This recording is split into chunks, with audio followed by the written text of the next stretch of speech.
আসসালামু আলাইকুম। দুটো দিন বিরতি দিয়ে বিপিএল মাঠে ফিরল নতুন বছরের ১ম দিনে এবং কি দুর্দান্ত দুটো ম্যাচ আমরা দেখলাম বিপিএল এ। তবে আজকে দুটো ম্যাচ নিয়ে কথা বলব না। আজকে শুধুমাত্র একজন বোলারকে নিয়ে কথা বলব সেটা হচ্ছে রিপন মন্ডল এবং হি ডিজার্ভস ইট। রিপন মন্ডল অনেক বছর ধরেই কিন্তু বাংলাদেশের ডোমেস্টিক সার্কিটে আছেন। কিন্তু ঠিক ওভাবে নিজেকে মেলে ধরতে পারছিলেন না। Dhaka premier division cricket league বলি কিংবা অন্য যেকোনো ডোমেস্টিক টুর্নামেন্টের কথাও যদি বলি, রিপন মন্ডল আসেন, মাঝে মধ্যে উইকেট তুলে নেন। ওইভাবে ব্রেক থ্রু পারফরম্যান্সটা হচ্ছিল না এবং ভক্তরাও কিন্তু একটা পর্যায়ে আসলে একটুখানি হতাশ হয়ে গিয়েছিলেন তার উপরে যে এই ছেলেটার নাম এত শুনেছি, এত হাইপ, কই ওকে তো পারফর্ম করতে দেখছি না। ওকে আর কতদিন এ দলে সুযোগ দিবে? ওকে আর কতদিন ইমার্জিং দলে সুযোগ দিবে? এ ধরনের অনেক প্রসঙ্গ, অনেক প্রশ্ন কিন্তু আসছিল। সর্বশেষ যখন এই কিছুদিন আগে রাইজিং স্টারস টি-20 এশিয়া কাপ যেটা হলো, সেখানে বাংলাদেশ এ দলের হয়ে তিনি সুযোগ পেয়েছিলেন এবং তখন এই প্রশ্নগুলো উঠেছিল যে রিপন মন্ডলের জায়গায় আর কাউকে কি নেওয়া যেত না, মোর ইয়াং কাউকে। কিন্তু রিপন মন্ডল এবার এই মঞ্চটাই বেছে নিয়েছিলেন নিজেকে মেলে ধরার জন্য। ইন্ডিয়ার সাথে সেমিফাইনালে ম্যাচের মধ্যে দুর্দান্ত একটা ১৯তম ওভার করেছিলেন এবং সুপার ওভারে ইন্ডিয়াকে 0 রানে অল আউট করে দিলেন। পাকিস্তানের সাথে ম্যাচেও কিন্তু দুর্দান্ত তিনি করেছিলেন, যদিও সেবার সুপার ওভারটা আসলে মানে বাংলাদেশের পক্ষে রেজাল্ট আনতে পারেননি, তবে সেটার মূল দায় ব্যাটারদেরকে নিতে হবে। বাংলাদেশ মাত্র ৬ রান করেছিলেন। গতকালকের আগে বিপিএল এবারের বিপিএল এ রিপন মন্ডল কিন্তু সুযোগই পাচ্ছিলেন না। রাইজিং স্টারস এশিয়া কাপের পরে হান্নান সরকার কিন্তু তাকে মূলত টেনে নিয়েছেন দলে রাজশাহীতে নিলামে, যখন আমরা বলছি নিলামের কথা বলছি। তো এরপরে তিনি ম্যাচ পাচ্ছিলেন না, তারপর প্রথম সুযোগ পেয়ে তিনি প্লেয়ার অফ দ্য ম্যাচ হয়েছেন। গতকালকে তিনি টানা দ্বিতীয় ম্যাচে প্লেয়ার অফ দ্য ম্যাচ হয়েছেন এবং গতকালকে তার বোলিং ফিগার যদি আপনারা দেখেন, 4 ওভারে 43 রান খরচায় 2 উইকেট পেয়েছেন। দলের সবচেয়ে খরুচে বোলারটার নাম ছিল রিপন মন্ডল, কিন্তু এরপরেও তিনি প্লেয়ার অফ দ্য ম্যাচ হয়েছিলেন, কারণ এতটাই ইম্প্যাক্টফুল দুটো ওভার ছিল। এক হচ্ছে ম্যাচের শেষ ওভার আর দুই হচ্ছে সুপার ওভার। 18 ওভার শেষে 2 ওভারে 20 রান প্রয়োজন ছিল। তো এই জায়গা থেকে ম্যাচটা একটু টাইট সিচুয়েশনে যাচ্ছিল। ডেভিড মালান যদিও একটা প্রান্তে ছিলেন, তিনি পুরো 20 ওভার খেলে 60+ রান করেছিলেন সম্ভবত। এক্স্যাক্টলি যদি বলি 50 বলে 63 রান মনে হয় করেছিলেন, যেটা আমি বলবো যে ডেভিড মালানকেও আসলে দায়টা নিতে হবে রংপুর কালকে ম্যাচটা হারার জন্য। শুধু শুধু আমরা দেশি প্লেয়ারদের পিছনেই অনেক বেশি ইনভেস্টেড হয়ে যায়। যেমন গতকালকের ম্যাচের পর সবাই মাহমুদুল্লাহকে দায়ী করছেন, কিন্তু ডেভিড মালানের কথা কেউ বলছে না যে ভাই একটা ওপেনার পুরো 20 ওভার খেলে 63 রান করে অপরাজিত এবং তিনি ম্যাচটা বের করতে পারলেন না, এটার দায় কিন্তু মূলত তার উপরে পড়বে আমি বলবো। আমি কিছুদিন আগে একটা ভিডিও বানিয়েছিলাম যে চট্টগ্রামে 2 নাইম শেখকে নিয়ে তারা কি করবে। চট্টগ্রামের ফার্স্ট ম্যাচের পর মির্জা বেগও ঠেকায় ঠেকায় খেলে। সেদিন তিনি পুরা 20 ওভার খেলে 69 বল থেকে 80 রানের মতো একটা ইনিংস খেলেছিলেন। সুতরাং একটা ওপেনার যদি 69 বল খেলে 80 রান পুরো 20 ওভার খেলে করেন, সেটা যদি অপরাধ হয়, ডেভিড মালানেরটা তো আরো বড় অপরাধ। তিনি মাত্র 63 রান করেছেন 50 বল খেলে। তো যাই হোক, আমরা রিপন মন্ডলে আবার যদি ফিরে আসি, তো 2 ওভারে 20 রান প্রয়োজন। এই সময় বিনুরা ফার্নান্দো আসলেন এবং ওই ওভারে তিনি 13 রান খরচ করলেন। তার মানে শেষ ওভারে 7 রান প্রয়োজন। তখন আমরা সবাই বলছি রংপুর রাইডার্স ম্যাচ জিতলো, এটা মানে কোনো সন্দেহ নেই। তো লাস্ট ওভারে যখন রিপন মন্ডল বোলিংটা করতে আসলেন, ভাই বিশ্বাস করেন, তখন আমি মনে মনে ভাবছিলাম আচ্ছা রিপন মন্ডল তাহলে কিছু হলেও হতে পারে। 7 রান তিনি ডিফেন্ড করে ফেলতে পারেন। প্রথম বলেই খুশদিলের উইকেট তুলে নিলেন, আমার বিশ্বাসটা আরো পাকাপোক্ত হলো।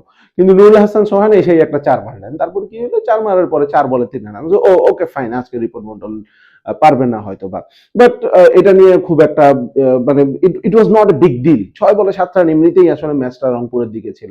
তারপর ডট হলো, তারপরও মনে হলো যে it was not a big deal. তারপরে সোহান আউট হয়ে গেলেন। তখন মনে হলো যে ওকে, খেলা তো এখনো শেষ হয় নাই।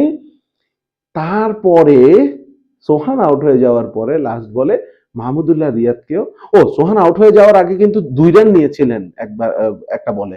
তার মানে হচ্ছে যে 2 বলে 1 রান যখন প্রয়োজন তখন সোহান আউট হয়ে গেলেন এবং 1 বলে 1 রান যখন প্রয়োজন তখন মাহমুদুল্লাহকে সেই দুর্দান্ত ইয়র্কার করেছেন মেহরব, দুর্দান্ত স্টপ এবং প্রেজেন্স অফ মাইন্ড। তিনি কিন্তু থ্রো করলে উইকেট ভাঙতে নাও পারতো, তিনি দৌড়ে গিয়ে মাহমুদুল্লাহকে রান আউট করেছেন। 40 বছর বয়সী মাহমুদুল্লাহ রিয়াদ একটা ইয়াং ছেলের সাথে দৌড়ে পারেননি। যাই হোক, সেটা নিয়ে আমি সমালোচনা করছি না, আমার মূল ফোকাসটা হচ্ছে রিপন মন্ডল। সুতরাং কি হইলো, তিনি 7টা রান কিন্তু ডিফেন্ড করে ফেললেন। তারপরে আসলো হচ্ছে সুপার ওভার। সুপার ওভারে আবারও অবভিয়াসলি রিপন মন্ডলের হাতেই তো বলটা তুলে দিতে হবে। সেই সুপার ওভারেও তিনি কাইল মেয়ার্স, তাওহিদ হৃদয় এবং খুশদিলদের মতো ব্যাটারদের সামনে মাত্র 6 রান দিয়েছেন এবং তারপর রাজশাহী খুব সহজেই তানজিদ তামিম 3 বলের মধ্যে খেলা শেষ করে ফেলেছেন। এবং মজার ব্যাপার হয়েছে যেটা, রংপুর রাইডার্সের হয়ে কিন্তু বল হাতে তুলে নিয়েছিলেন মুস্তাফিজুর রহমান, যিনি কারেন্ট বাংলাদেশ স্কোয়াডে ডেথ ওভারে মূল ভরসার নাম। অর্থাৎ এখানেও কিন্তু একটা সম্মুখ যুদ্ধ কিন্তু হয়ে গিয়েছে যে কারেন্ট বাংলাদেশের death bowler, best death bowler versus maybe in future Ripon Mondal will be the death over specialist. So এই ধরনের একটা ফাইট কিন্তু হয়েছিল।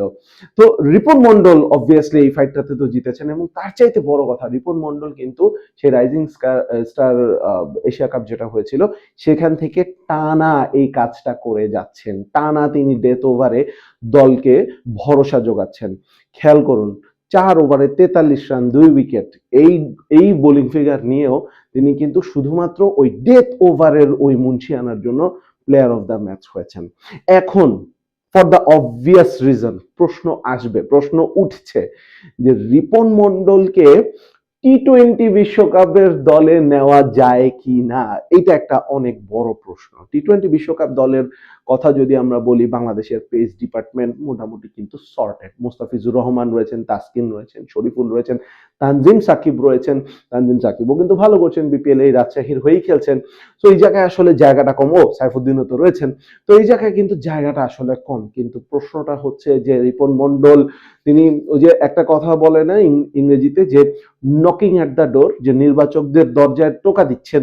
এখন রিপন মন্ডল যেভাবে পারফর্ম করছেন এটা টোকাতে সীমাবদ্ধ না, তিনি মূলত নির্বাচকদের দরজায় ধাক্কাচ্ছেন, বাইরাচ্ছেন, লাথি দিচ্ছেন যে I am here, I am here. আমি খুব অবাক হব না রিপন মন্ডলকে যদি আমরা টি-20 বিশ্বকাপে দলে দেখি। এখনই আসলে বলে ফেলাটা কঠিন, বিপিএল এর এখনো লম্বা পথ বাকি রয়েছে। তবে রিপন মন্ডল যদি পুরো বিপিএল এ এই ধরনের বোলিং পারফরমেন্স করে যেতে থাকেন, ডেথ ওভারে এই ধরনের সিচুয়েশন আরো আসে তার সামনে এবং তিনি যদি সাকসেস দেখান, you never know, Ripon Mondal might make it to the টি-20 ওয়ার্ল্ড কাপ। এবং সেটা যদি হয় খুব খারাপ হবে না, কারণ একজন ফাস্ট বোলারের জন্য কিন্তু রিদমটা ইম্পর্টেন্ট। যদিও পার্সোনালি আমি আসলে ওই একটা বিপিএল এর পারফরমেন্স দেখে জাতীয় দলে খেলায় ফেলা বা আইপিএল বা যে কোনো ফ্র্যাঞ্চাইজ লিগের পারফরমেন্স দেখে জাতীয় দলে খেলায় ফেলা, ওয়ার্ল্ড কাপে খেলায় ফেলা, এগুলোর আমি বিরোধিতা করি সবসময়। কিন্তু আমার কাছে মনে হয় যে এই মুহূর্তে ফাস্ট বোলারদের জন্য, যেটা বলছিলাম যে ফাস্ট বোলারদের জন্য রিদমটা খুব ইম্পর্টেন্ট এবং এই মুহূর্তে রিপন মন্ডল দুর্দান্ত রিদমে রয়েছে। তো সবকিছু মিলিয়ে এই সময়টা রিপন মন্ডলের কাছ থেকে কিন্তু তার এই কনফিডেন্সটা ক্যাশ ইন করে নেওয়া গেলেও যেতে পারে। সো এই জায়গা থেকে আমার কাছে মনে হয় যে রিপন মন্ডল যদি টি-20 ওয়ার্ল্ড কাপটা সুযোগ পেয়ে যান তাহলে অবাক হবার কিছু থাকবে না। কিন্তু রিপন মন্ডলের প্রতি একটা অনুরোধ থাকবে যে আপনার ভাই এগুলা নিয়ে এত টেনশন করার কিছু নাই, এত চিন্তা করার কিছু নাই। আপনি যে কাজটা করতেছেন সেটার উপর ফোকাস করেন। এই ফোকাসটা করেন যে ডেথ ওভারে আপনার এই মুন্সিয়ানাটা আরো কিভাবে তিনি বা কিভাবে আপনি আরো ঝালিয়ে নিতে পারেন এবং মেবি নিজেকে ওই যে লাসিথ মালিঙ্গা লেভেলে যদি নিয়ে যেতে পারেন, ডেথ ওভারের কথা যদি আমরা বলি, তাহলে ওয়াই নট। তবে একটা প্রসঙ্গ মোটামুটি এখন কনফার্ম যে রিপন মন্ডল রিসেন্টলি যে ধরনের ছন্দে রয়েছেন, ডেথ ওভার শব্দটা কিন্তু ডেথ, মৃত্যু, তাই না? ওই ডেথ ওভারে রিপন মন্ডল ফর শিওর ব্যাটারদের জন্য মৃত্যু পরোয়ানা নিয়েই কিন্তু আসছেন।